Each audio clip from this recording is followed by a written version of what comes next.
The journey to the 2.3s has been a very long and interesting one.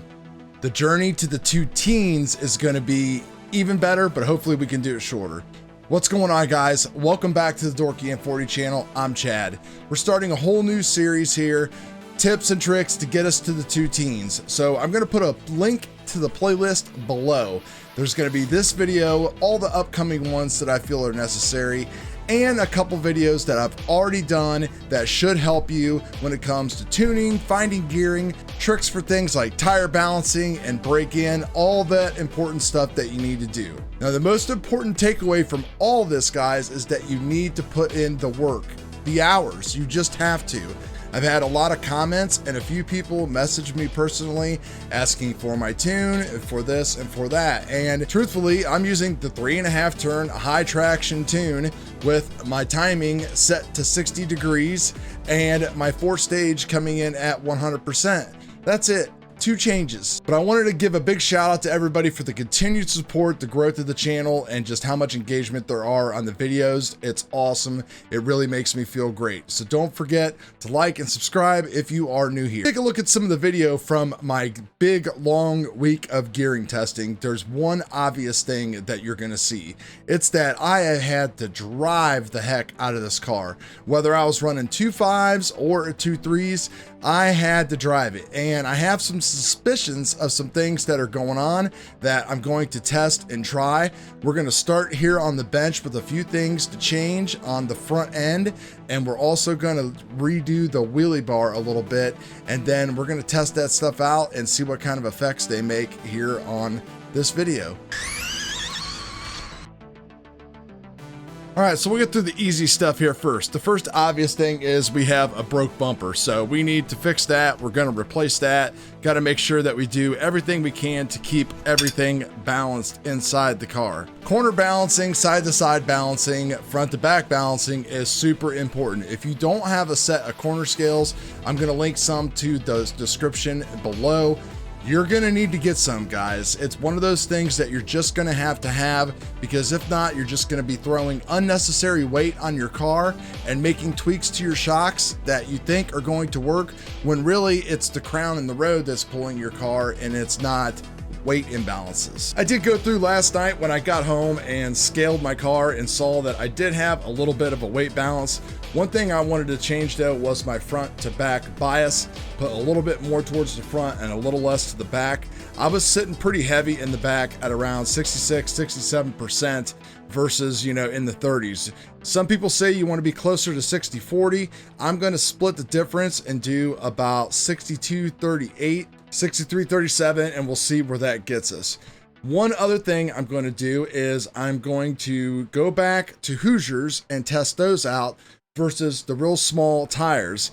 The only thing that comes to memory that really made a big significant change was putting the smaller tires on there. I'm not sure if that is causing my issues, but we're going to test with these just to make sure that that is not the problem. Now, the great thing about it is I am able to pretty much control and drive out of all of these situations thanks to the Sanwa M17. I'm using the point function, the ramping function, cutting my EPA, everything like that, dual rate as well, to just get a great crisp steering. So that way I have enough for correction and not enough for overcorrection, so I'm not flipping the car or doing anything like that. Since I've got this M17 with all the crazy runs that I've been doing, just like trying to go as fast as possible, I have not put the car on its lid once, and that is saying something because I used to do that a lot. One other thing we're going to do is we're going to work on our shocks. Now, I've followed the shock setup for the 5-star chassis, except for the fluid recommendations. They recommend going with your setup in 2K in the front. I had 1K. I don't think it's going to make a whole lot of difference, but I'm just going to do that anyway. The other thing we're going to do, take a look here, is we're going to limit the shocks even more than I already have it limited right now. And we're going to set them up in a way that we can pull those limiters out if it's not really helping and our ride height and everything looks good. I look at the front of my car. I don't see a lot of body slap, so I think we're okay, but I would rather give it just the bare minimum, which is a 1/4 inch to NPRC rules, and just go from there. If I need more, I can pull them out. If I need less, well, there's nowhere else to go. So I've already got this one done, and you can see that there is just very, very little shaft in there, a 1/4 inch, and we get literally a 1/4 inch of movement, and that is about it. So we're not going to have a lot of room for swaying side to side. I'm using a lot of different spacers. I've got some 3D printed ones that I can actually pull out that are like this right here. So that is going to make things a lot easier. You could replace them with something that's a little bit more permanent. Like I have some kits here from 5-Star that will just slip over the shaft. And I'm also going to get rid of this fuel tubing. You know, fuel tubing was great when we didn't have other stuff or know any better. But now that we have these kind of things, it can lead to some inconsistencies just because it's hard to get the length precise. And also over time, this stuff will kind of wear down, and you know, one side could wear faster than the other. So first thing we're going to do is go ahead and disassemble this shock. We're going to put on equal amount of spacers onto it as this one right here.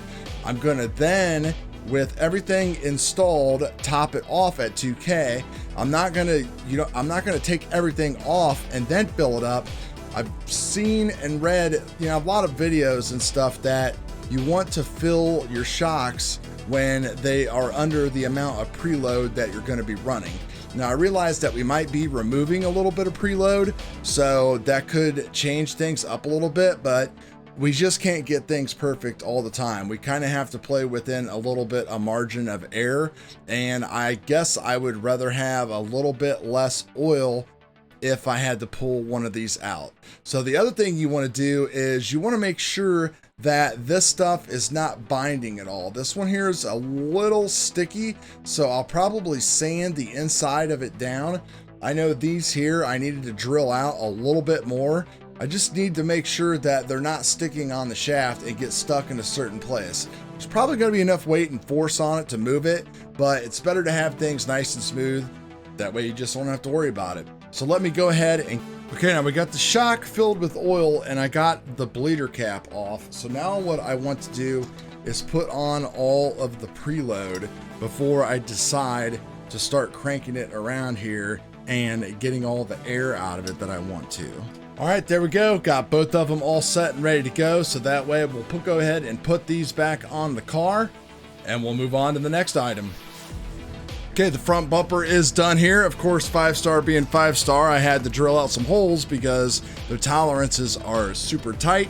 So that is all set and beautiful now. Now we're gonna move on to the wheelie bar and then we'll come back up front. So now that we limited the shocks in the front, I could definitely see that the wheelie bar needs to come up a little bit more because we're not getting that excessive rake that we were getting before. We'll still get really good aero and downforce even with the bigger tires and limiting the shocks. But yeah, it is a shock mounted wheelie bar and it will ride with the road and control your hits and stuff a little bit better. But what you don't want is to be riding on it the entire time. And that's kind of what's going on right now. So I'm literally going to move it up a couple spots. I'll show you here on the bench camera. So right now we're going into this bottom hole, and this is the Swiss cheese wheelie bar, which is awesome. It has so many different positions and mounting holes that you can choose from. I've seen people even use stuff that isn't even in here, but you've got, geez, endless number of adjustments. So what I want to do is actually move it up to here where I already have a standoff. The unfortunate thing is I have to take off a complete side of the wheelie bar, and getting the wheelie bar box back here on the end can prove a little bit difficult, but we'll go ahead and get that knocked out. And I'm going to move that up there, and that should pull the bar up. That is definitely a 1/4 inch. So we'll see how that works. In the worst case scenario, I'm going to have to move it down one hole. So I think what we'll do is, we'll just go ahead and move it up and leave that standoff in place. Okay, so true story, that did not work, but I think we did find a temporary solution. What I did was I reduced the amount of preload that I had on the back here. Show you that real quick. I pulled out one of these preload spacers here, probably need to supplement this big one with another one that gained me a little bit of clearance. I think ultimately what I need is a shorter shock than what I have here, so that way I've got a room to take advantage of all this adjustment, because there's nowhere that I can put this bar. It's pretty much in its furthest position right now. And if I get rid of more there's a fine line between having some preload and some tension on there and not having anything.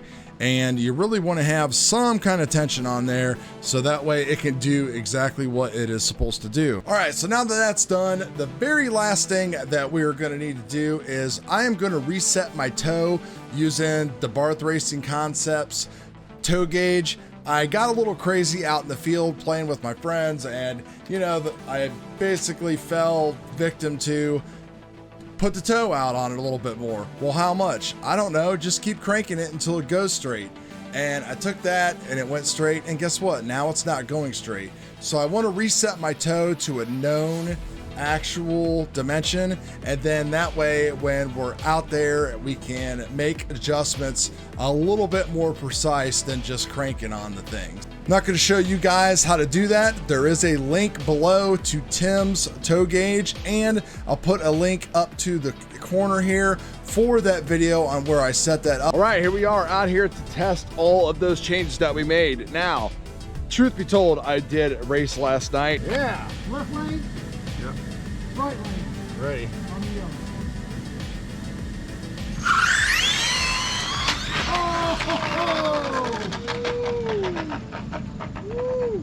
And I had some really good success with all of the modifications.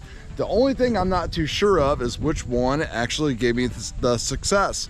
So what we're going to do today is we're going to actually change the wheels and run those. I know the front limiters made a huge difference because I'm not getting chassis slap anymore. Nothing's going to take speed away from you faster than your car hitting the ground. So trying to keep that from happening is pretty much numero uno. Speaking of that, I wasn't able to do much with the wheelie bar. I'm gonna have to take it apart completely and put some internal limiters in there to bring it up a little bit.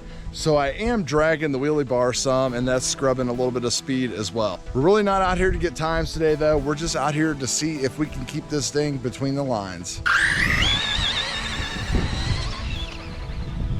Spun the tires like crazy on that one, but it still managed to stay straight. So let's look at the data. We'll turn it down a little bit, try to get something a little bit faster that goes a little bit harder, and show you how easy this thing drives now.